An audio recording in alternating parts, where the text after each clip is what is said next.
혹시 이런 장면을 본 적 있으신가요? 식당 키오스크 앞에서 한참을 머뭇거리시는 어르신, 병원 접수대 앞에서 당황하시는 할머니, 은행 창구 대신 스마트폰 앱을 보여주는 직원 앞에서 난처해하시는 아버지의 모습 말입니다. 이제 디지털 기술은 우리 모두의 삶에 깊숙이 스며들어 있습니다. 공공서비스 신청부터 은행 업무, 병원 예약, 대중교통, 그리고 가족과의 소통까지 디지털 없이는 생활이 불가능해진 시대. 이 변화는 노년층에게 단순한 불편함을 넘어 삶의 질, 나아가 생존력의 격차로 이어지고 있습니다. 코로나19 팬데믹 이후 비대면 사회가 빠르게 정착되면서 스마트폰, 키오스크, 모바일 앱 없이 식당 주문도, 병원 접수도, 은행 업무도 쉽지 않은 시대가 되었습니다. 디지털 기기를 활용할 수 있는가, 없는가, 이것이 삶의 편리함을 넘어서 사회적 생존을 가르는 기준이 되고 있습니다. 그리고 이 현상은 디지털 약자라는 새로운 사회 문제로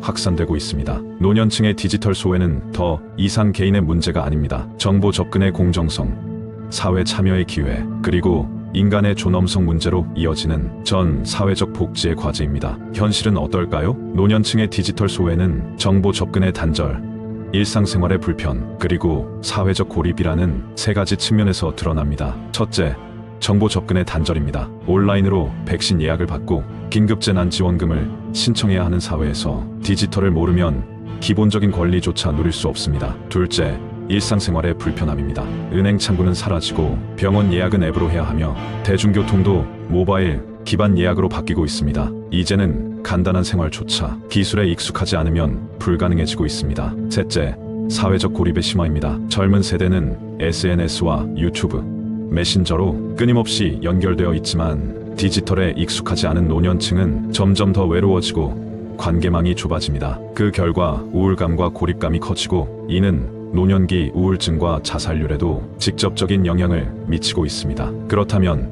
우리는 어떻게 바꿔야 할까요? 디지털 교육은 단순히 기계 사용법을 알려주는 것이 아닙니다. 노년층을 위한 교육은 실생활 중심의 체험형 교육이 되어야 합니다. 카카오톡 보내기, 영상통화, 은행 앱 로그인, 병원 예약 같은 실제로 쓰는 기능부터 시작하는 생활 밀착형 커리큘럼이 필요합니다. 또한 많은 어르신들은 스마트폰이나 태블릿이 없거나 보유한 기기가 달라 교육 참여 자체가 어렵습니다. 따라서 실습 가능한 장비를 현장에서 직접 제공하는 방식이 효과적입니다. 교육 장소도 중요합니다. 복지관, 도서관, 주민센터처럼 가까운 곳에서 정기적으로 교육이 이루어져야 하며 강사 역시 시니어, 친화적인 태도를 갖춘 사람이어야 합니다. 반복 교육과 1:1 맞춤형 코칭도 필요합니다.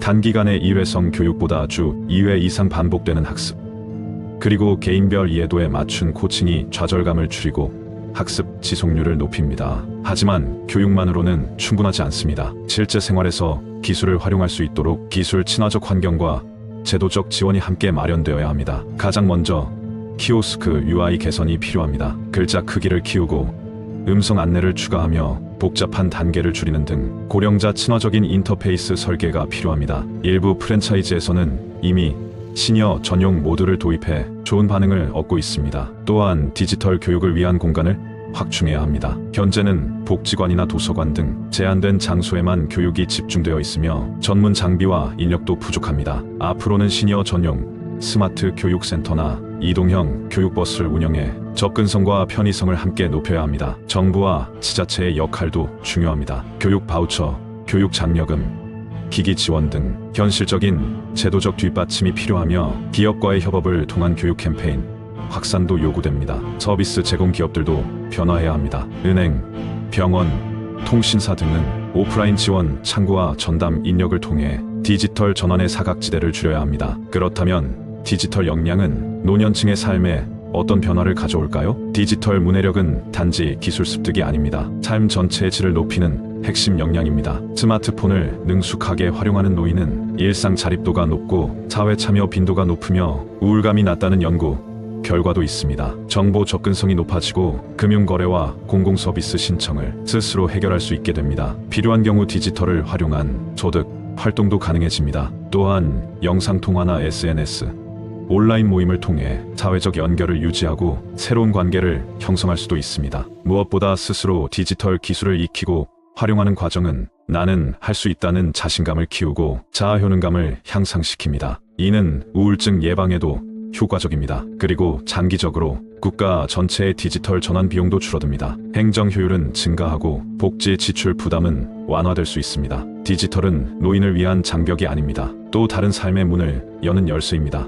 이제는 기술, 교육, 제도, 문화 전반에서 모두가 함께 움직여야 합니다. 노년층이 당당하게 디지털 세계의 일원이 되는 사회, 그것이야말로 진정한 디지털 포용 사회입니다. 지금 우리에게 필요한 건 기술이 아니라 사람을 향한 따뜻한 시선입니다. 감사합니다.